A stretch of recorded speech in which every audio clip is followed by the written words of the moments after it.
समावयवता हम लोग पढ़ रहे हैं, जिसमें संरचनात्मक समावयवता आप लोग पढ़ चुके हैं पूरी। अब बात आती है कि त्रिविम समावयवता क्या होती है।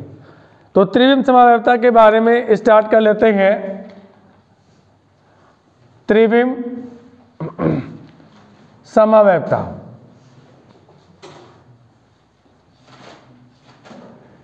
इसे स्टीरियो आइसोमेरिज्म भी कहते हैं।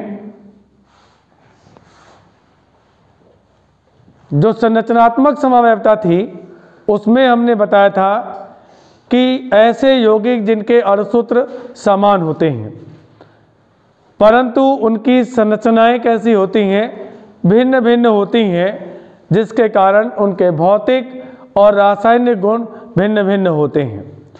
जबकि यहाँ पे है कि वे, साथ में आप लोग लिखेंगे, साथ में लिखते चलेंगे, वे यौगिक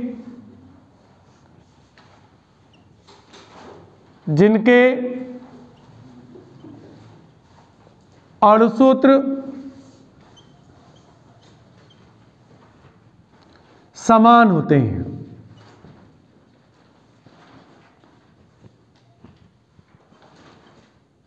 तथा संरचना सूत्र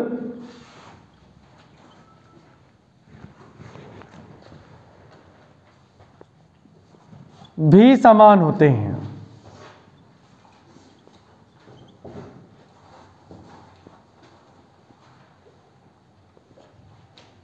परंतु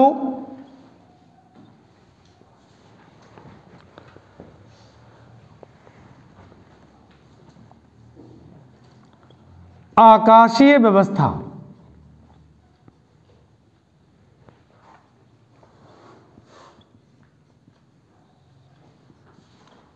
भिन्न भिन्न होती है।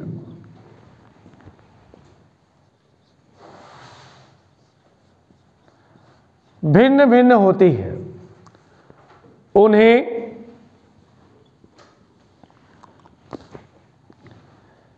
त्रिविम समावयवी कहते हैं तथा इस घटना को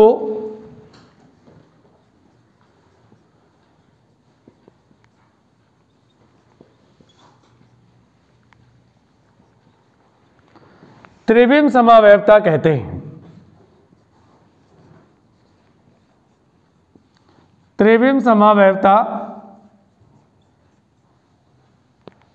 कहते हैं। बहुत सिंपल सी परिभाषा है कि ऐसे यौगिक जिनके अणुसूत्र और संरचना सूत्र दोनों कैसे होते हैं, समान होते हैं, परंतु आकाशीय व्यवस्था उनकी भिन्न भिन्न होती है। बिल्कुल ऐसे होती है कि जैसे आप ये दोनों हाथ देखिए, यहाँ से ये दोनों हाथ आपको देखने में कैसे लगते हैं, एक जैसे लगते हैं। लग रहे कि नहीं लग रहे? बिल्कुल ऐसा लगता है कि ये वाला हाथ इस वाले हाथ की जेरॉक्स कॉपी है या फोटो कॉपी है। लेकिन यहाँ पे फर्क इतना है कि इधर देखिए ये अंगूठा इस साइड में है और इधर अंगूठा इस साइड में है।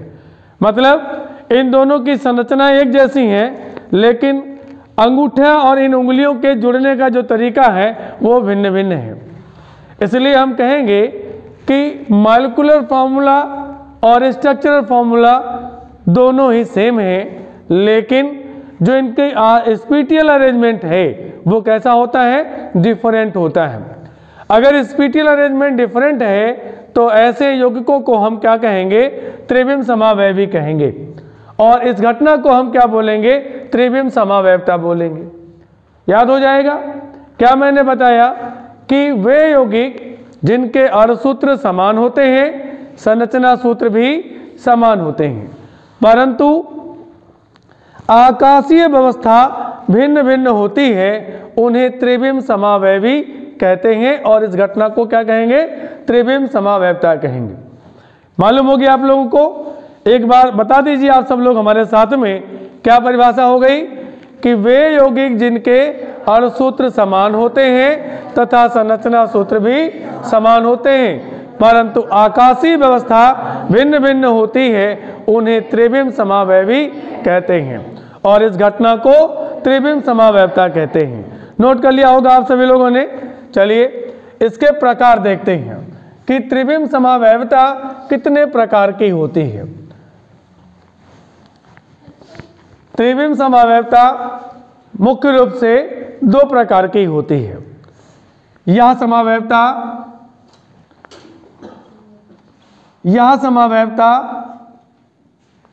दो प्रकार की होती है। दो प्रकार की होती है। कौन कौन सी दो प्रकार हैं?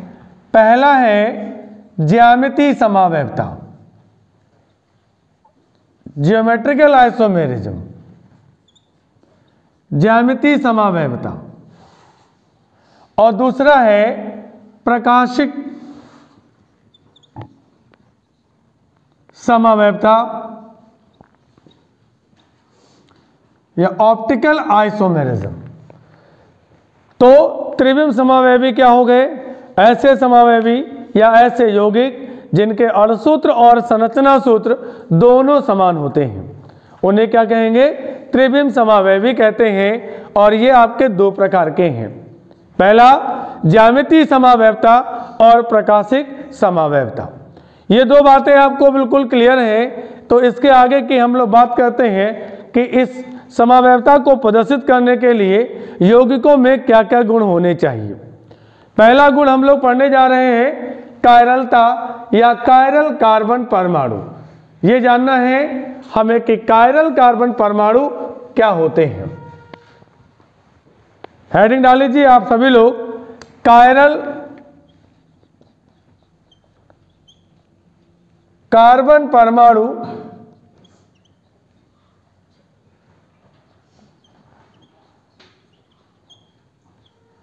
या कायरलता,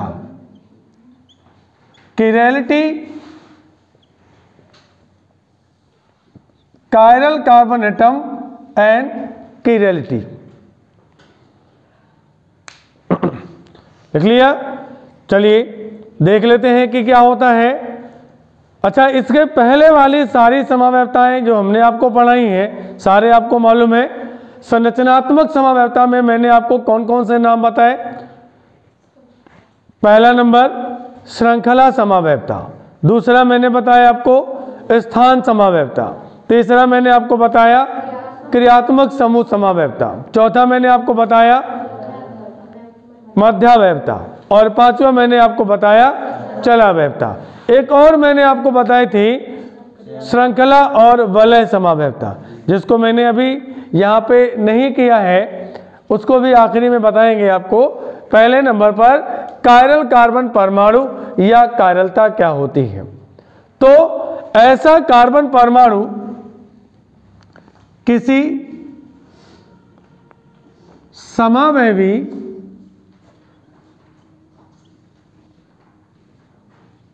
का वह कार्बन परमाणु जिसकी चारों संयोजकताएं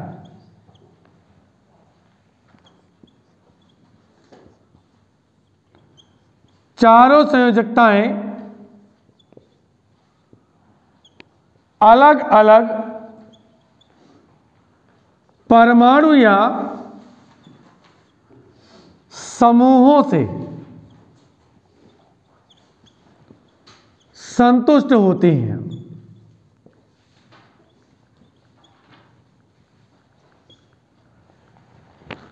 ऐसा कार्बन परमाणु जिसकी चारों संयोजकताएं अलग अलग परमाणु या समूहों से संतुष्ट होती हैं, उसे क्या कहते हैं हम लोग? हैं उसे कायरल कार्बन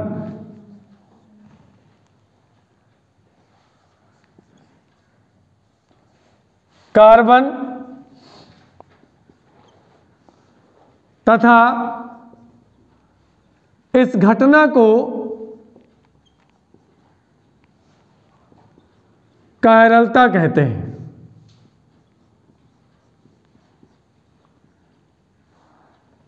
कायरलता कहते हैं। तो बहुत ही आसान सी चीज है, जैसे कि हमको पता है कि कार्बन की कितनी संयोजकताएं होती हैं, 4 होती हैं, और कार्बन हमेशा किस अवस्था में रहता है, टेट्राहेड्रल अवस्था में रहता है। ये देखिए मैं यहाँ पे इसकी 4 संयोजकताएं बना देता हूं, और वो भी टेट्राहेड्रल पोजीशन में, इस प्रकार से। तो यहां से मान लेता हूं कि ए, बी, डी और ई, इस कार्बन की जो 4 संयोजकताएं हैं वो एक तो ए परमाणु से, दूसरी बी परमाणु से, तीसरी डी परमाणु से और चौथी आपकी ई परमाणु से संतुष्ट होती है।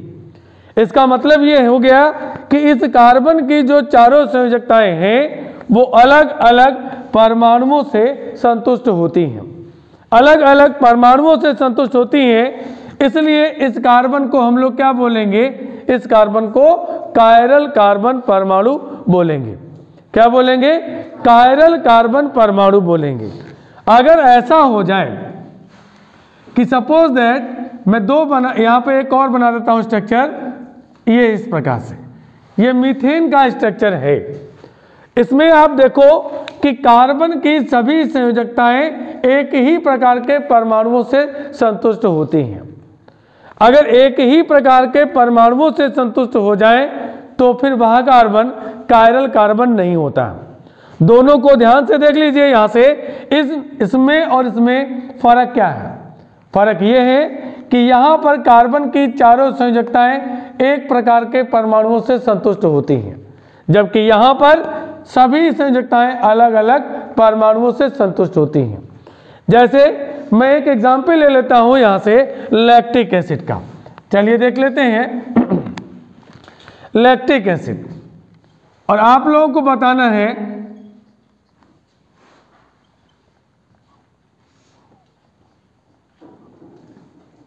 ये देखिए, क्या इस यौगिक में कार्बन की सभी संयोजकताएं समान प्रकार से संतुष्ट हो रही हैं? जी नहीं। कैसे हो रही हैं?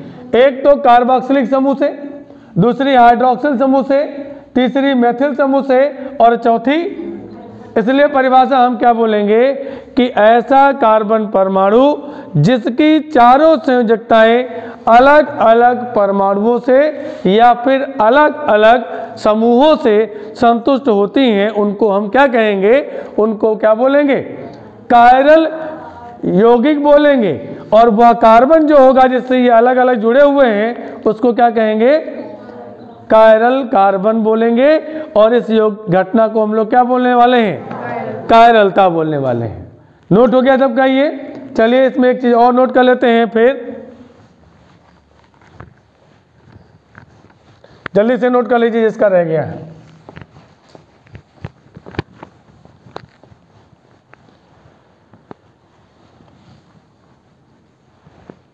इसमें एक नोट लिख लेंगे,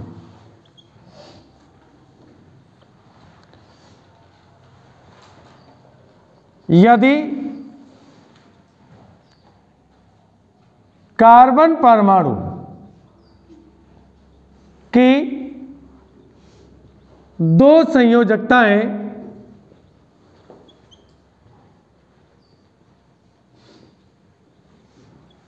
समान हो जाए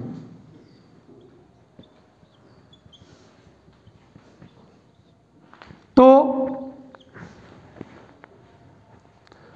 उस कार्बन की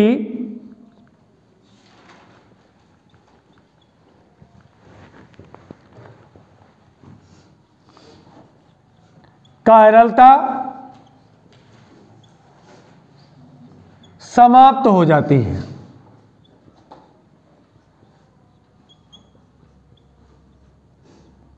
समाप्त हो जाती है।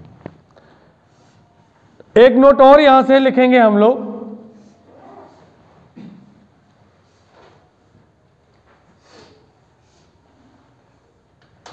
कि प्रकाशिक समावयवता को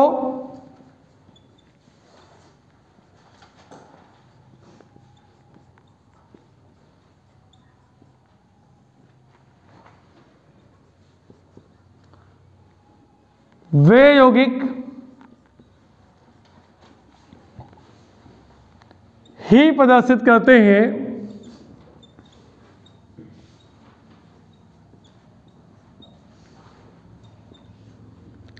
जिनमें कम से कम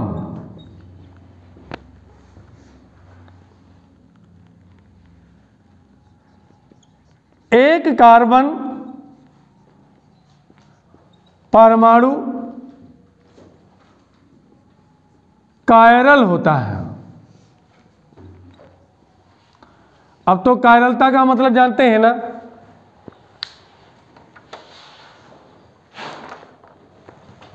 देखिए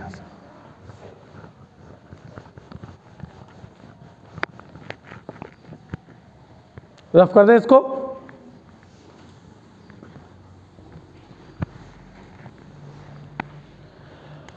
फॉर एग्जाम्पल कि लैक्टिक एसिड में हम लोग देख लें, देखिए यहां से लैक्टिक एसिड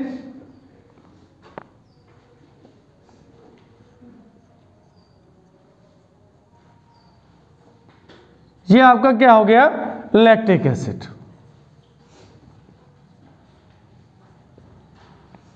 और लैक्टिक अम्ल में अगर आप देखते हैं तो कार्बन की चारों संयोजकताएं अलग अलग परमाणुओं से संतुष्ट हो रही हैं। इसका मतलब यहां पे कायरलता है और यह क्या होगा, प्रकाशिक समावयवता को प्रदर्शित करेगा। इसलिए इसको हम बोल सकते हैं कि ध्रुवण घूर्णक। अभी मैं बता दूंगा आपको कि ध्रुवण घूर्णक क्या होता है। ठीक, अगर इसका एक OH समूह हम हटा दें यहां से और उसकी जगह पर क्या रख दें, यहां पर H एटम जोड़ दें यहां पे, तो कंपाउंड हमारे पास में क्या बन जाएगा, देखिए ये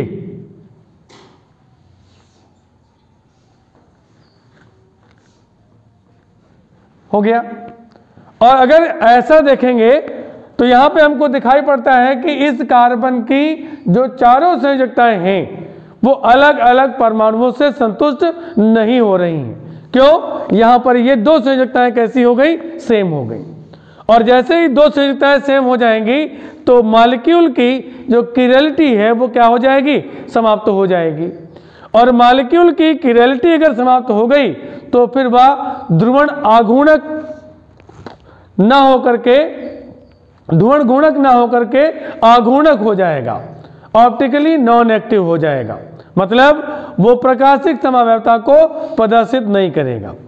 ये प्रकाशिक समावयवता की मैं शर्तें आपको आगे बताऊंगा, लेकिन उसमें से सबसे पहली शर्त तो आप यहीं पे जान लीजिए कि वही यौगिक प्रकाशिक समावयवता को प्रदर्शित करेंगे जिनमें कम से कम क्या पाई जाती हो, कायरलता पाई जाती हो।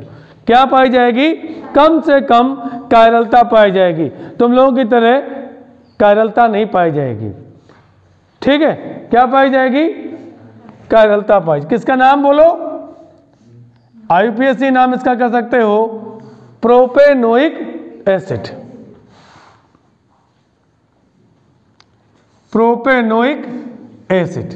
और ये ऑप्टिकल नॉन एक्टिव है, प्रकाशिक समावयवता को प्रदर्शित नहीं करेगा। ऐसे ही एक और एग्जांपल यहां से देख लें अगर हम, कि CH3 की जगह पर क्या ले आए, H। CH3 को अगर हम रिमूव करें यहां से और उसकी जगह पर H एटम लगा दें तो आप देखो यहां से यसी पांडे सामने देखिए, देखिए क्या बन जाएगा यहां से, इसको बोलते हैं हम लोग हैं ग्लाइकोलिक एसिड। क्या बोलेंगे, ग्लाइकोलिक एसिड। और यहां पर भी दो संयोजकताएं इसकी कैसी हो गई, समान हो गई। इसका मतलब है कि इसमें भी कायरलता नहीं है, इसमें भी कायरलता नहीं है, केवल इसमें कायरलता है। अगर एक काम और कर दें यहां से, देखिए कि मैं यहां से अब की बार H को रिमूव करके उसकी जगह पर CH3 ले आऊं, और CH3 जब ले आऊंगा तो यहां पे देखो COOH, ये OH, ये ऑलरेडी CH3 है और ये CH3। यहां पर भी आप देखो कि दो संयोजकताएं कैसी हो गई, सेम हो गई। इसका मतलब ये भी कायरलता को प्रदर्शित नहीं करेगा। नाम क्या हो जाएगा इसका? आइसोब्यूटेरिक एसिड, या आईपीएसी नाम करना चाहें तो आईपीएसी नाम भी कर सकते हैं। क्या आईपीएसी नाम हो जाएगा? 2 हाइड्रोक्सी 2 मेथिल प्रोपेनोइक एसिड। ठीक है, कायरलता आप समझ गए सब लोग? नहीं समझ गए? कोई दिक्कत हो बताइए। फटाक से नोट करिए। हो गया? गुड।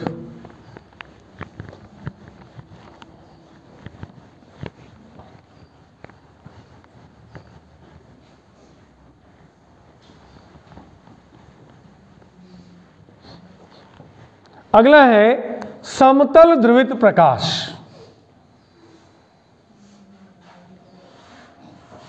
समतल ध्रुवित प्रकाश, plane of polarised light, plane of polarised light, PPL. किसी ने सूरज देखा है?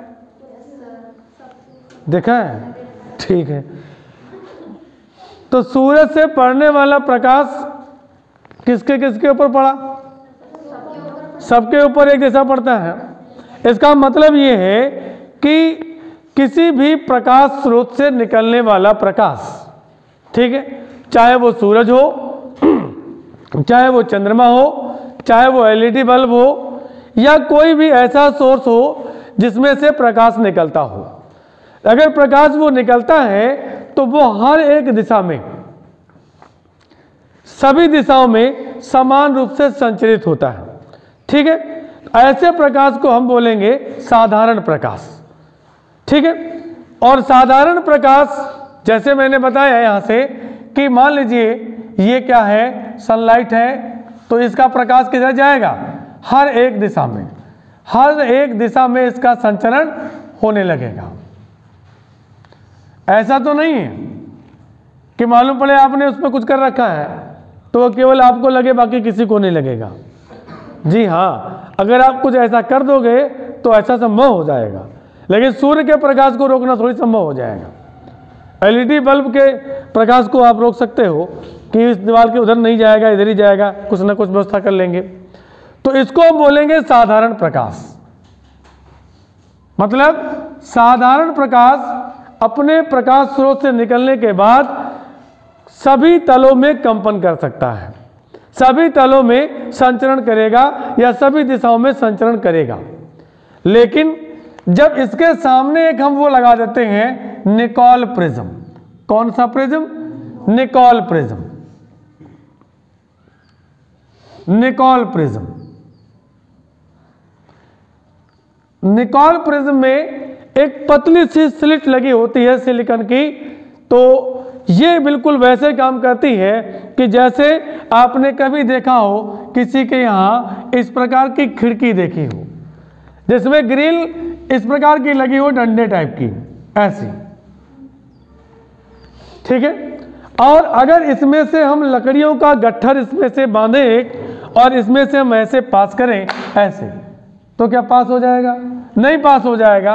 लेकिन केवल वे लकड़ियां जरूर पास हो सकती हैं जिनका डायरेक्शन कैसा हो, ऐसा। ऐसे वाली लकड़ियां पार नहीं होंगी, ऐसे वाली लकड़ियां क्या हो जाएंगी? इसके पार हो जाएंगी। तो यहां से देखिए निकोल प्रिज्म है, इसके अंदर एक स्लिट लगी होती है, उसका काम भी यही होता है। उसका काम ये होता है कि साधारण प्रकाश की जो प्रकाश पुंज होती है, तो वो तो आपको मैंने पहले बता दिया कि उसका सभी दिशाओं में संचरण होता है। लेकिन जब निकोल प्रिज्म पे डालेंगे हम, तो इसमें से केवल वही तल की किरणें निकलेंगी बाहर जो इसके हिसाब में बैठेंगी, बाकी सब क्या हो जाएंगी? रुक जाएंगी। जैसे लाइट के आगे ऐसे हाथ रख दो तो लाइट पूरी ये सब रोक लेंगी कि नहीं रोक लेंगी, लेकिन इनके बीच से क्या आ जाएगा? प्रकाश आ जाएगा। केवल बीच से जाएगा। ऐसे ही बिल्कुल यहाँ पर भी है क्या कि ये साधारण प्रकाश है, साधारण प्रकाश की जो बीम्स हैं, रेस हैं, वो क्या करेंगी, सभी दिशाओं में कंपन करेंगी। लेकिन जब निकोल प्रिज्म पर डालेंगे आप इसको, तो संचरण रेखा ये बना लेते हैं, ये इसमें क्या हो जाएगा, केवल कोई भी एक तल, किसी भी एक तल की किरणें क्या करेंगी, इस निकोल प्रिज्म से निर्गत हो जाएंगी।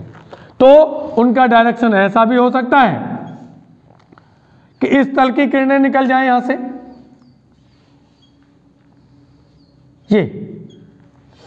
ये डायरेक्शन भी हो सकता है, और हो सकता है कि इस तल वाली निकले, ऐसे भी हो सकती हैं, नहीं हो सकती। मेरा कहने का मतलब है कि केवल एक ही तल की किरणें बाहर निर्गत होंगी, बाकी की बाकी क्या हो जाएंगी, रुक जाएंगी। तो ऐसे प्रकाश को हम बोलेंगे PPL, plane of polarised light. क्या बोलेंगे, प्लेन ऑफ पोलराइज्ड लाइट, समतल ध्रुवित प्रकाश। क्या बोलेंगे, समतल ध्रुवित प्रकाश। क्या परिभाषा यहां से हो जाएगी कि साधारण प्रकाश, किसी भी प्रकाश स्रोत से निकलने वाला साधारण प्रकाश जब निकोल प्रिज्म पर प्रवाहित किया जाता है, तो निकोल प्रिज्म से निर्गत होने वाली किरणें केवल एक ही तल में कंपन करती हैं। निकोल प्रिज्म से निकलने वाली या निर्गत होने वाली किरणें क्या करती हैं, एक ही तल में कंपन करती हैं। तो ऐसी प्रकाश को या इस प्रकार के प्रकाश को हम लोग क्या कहते हैं, समतल ध्रुवित प्रकाश या प्लेन ऑफ पोलराइज्ड लाइट बोलेंगे। नई बात समझ में आएगी, आ गई ना बात समझ में, क्या बोलेंगे, प्लेन ऑफ पोलराइज्ड लाइट या पीपीएल। क्या बोलेंगे, पीपीएल। इसको मैं रफ कर देता हूं, थोड़ी सी इसकी परिभाषा लिखा देता हूं यहां पे, ठीक। ये आप लोग बना चुके होंगे,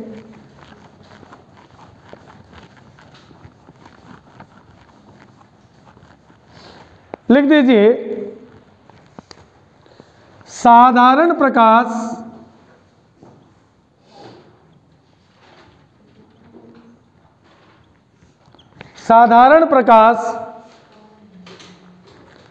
की किरणें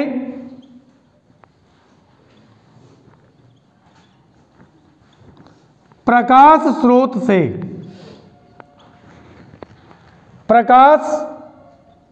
स्रोत से निकलने के बाद सभी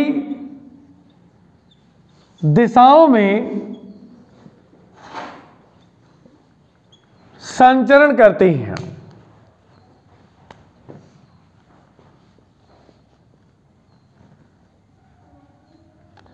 सभी दिशाओं में संचरण करती हैं।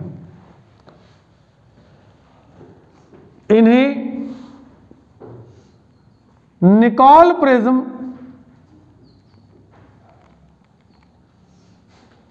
पर प्रवाहित करने से निर्गत प्रकाश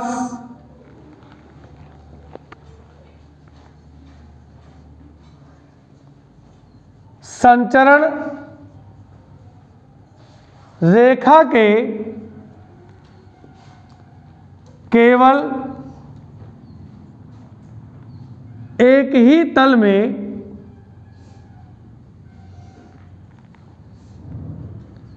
कंपन करती हैं,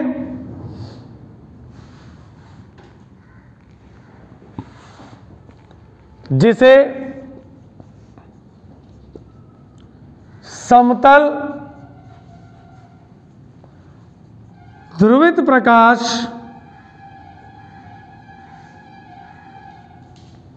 या क्या बोलेंगे, पीपीएल कहते हैं।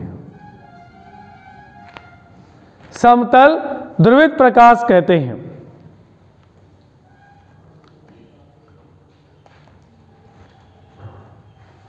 यहां पे नोट लिख देंगे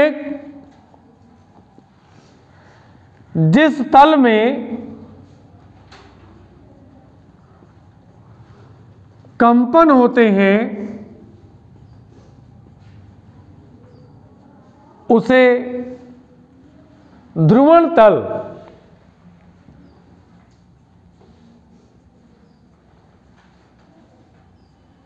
कहते हैं। आ गई होगी बात समझ में आपके?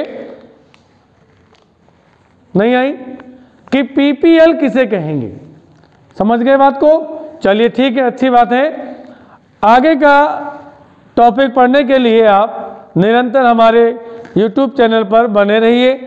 हम कोशिश करेंगे आपको पूरे के पूरे नोट्स प्रोवाइड कराने के लिए, और सभी चैप्टर में आपको पढ़ाऊंगा जो कि सीरियल बाय सीरियल पढ़ाना है। ठीक है, आप लगातार हमारे चैनल पर बने रहिए। इसके लिए थैंक यू वेरी मच।